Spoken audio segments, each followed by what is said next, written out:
Welcome back to Assessment 1, which provides an historical and a cultural understanding of the rise of Trump.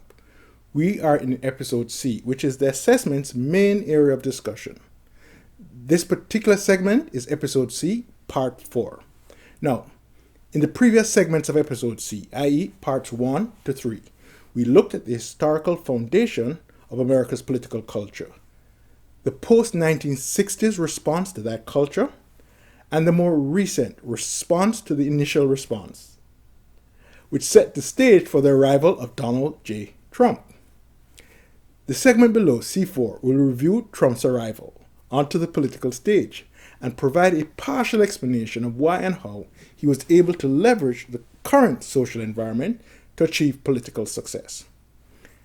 An additional explanation for that success will follow in the next segment.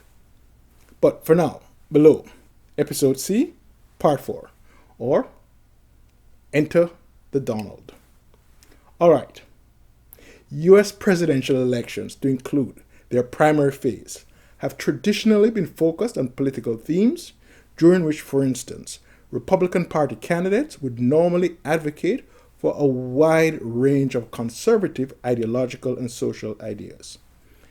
In the 2016 Republican primary, because the focus of party activists had morphed into support of anti-minority advocacy, such as anti-Mexican, anti-Muslim, or anti-immigration ideas, the Republican candidate Donald Trump was able to achieve success in the party primary despite advancing philosophical views that were at times not only non-traditional, but at other times even diametrically opposed to historic Republican precepts, such as, for example, as I said earlier, free trade.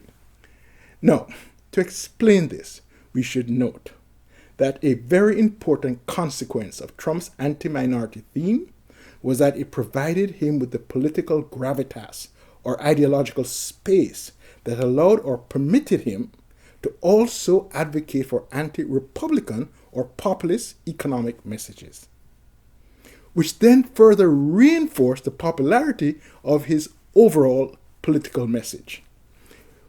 Without the anti-minority appeal, Trump simply would not have been able, in a Republican primary, to so completely reject a pro-business, free trade economic message for a set of pro-labor policy promises and still remain viable.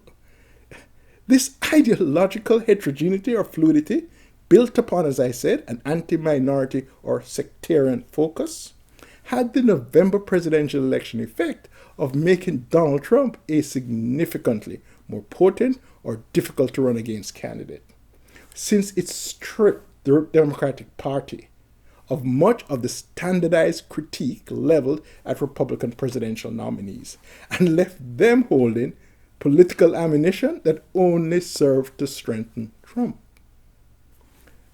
The often repeated statements of surprise concerning the steadfastness and loyalty of Trump supporters in the face of one fatal, quote-unquote, policy mistake, quote-unquote, after another, for instance, demonstrated an utter lack of understanding that Trump's following rested not on the followers' support for his ideas, but on his endorsement of and advocacy for the followers as an ethnocentric community that was deserving of both recognition and respect.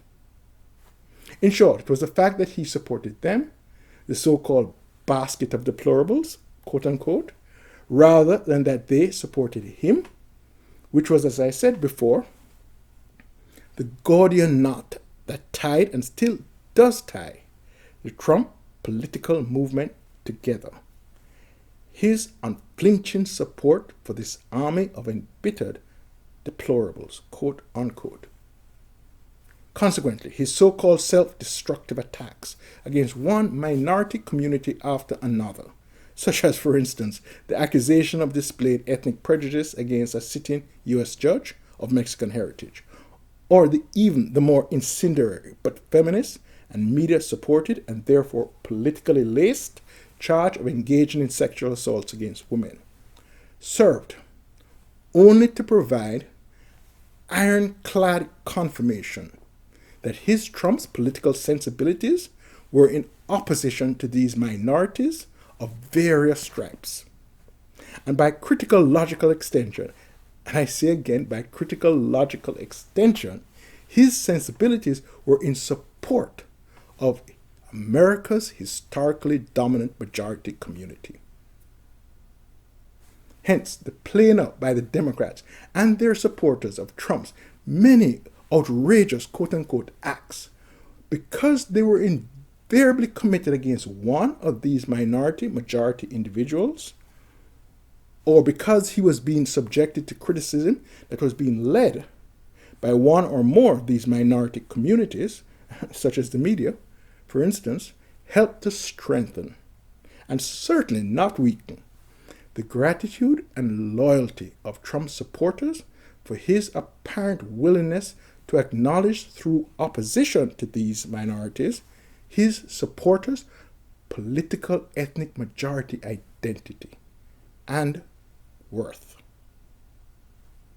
Therefore, every call that Trump apologized to some non-English population of Democratic supporters or another merely reinforced in his supporters' minds the notion that although the Democrats had created this alliance of ideological and ethnic minorities to both marginalize and redistribute income away from hard-working folks such as themselves, under Trump, the real Americans, the majority community, were finally reasserting themselves and saying to their negators, we are going to take our country back. End of C4. C5 follows next. Hope you will join me then. Thank you. And as usual, thanks for watching. And don't forget to subscribe, like, and most importantly, leave me a comment below so I may have a sense of what it is you're thinking. Good, bad, or indifferent. Thanks.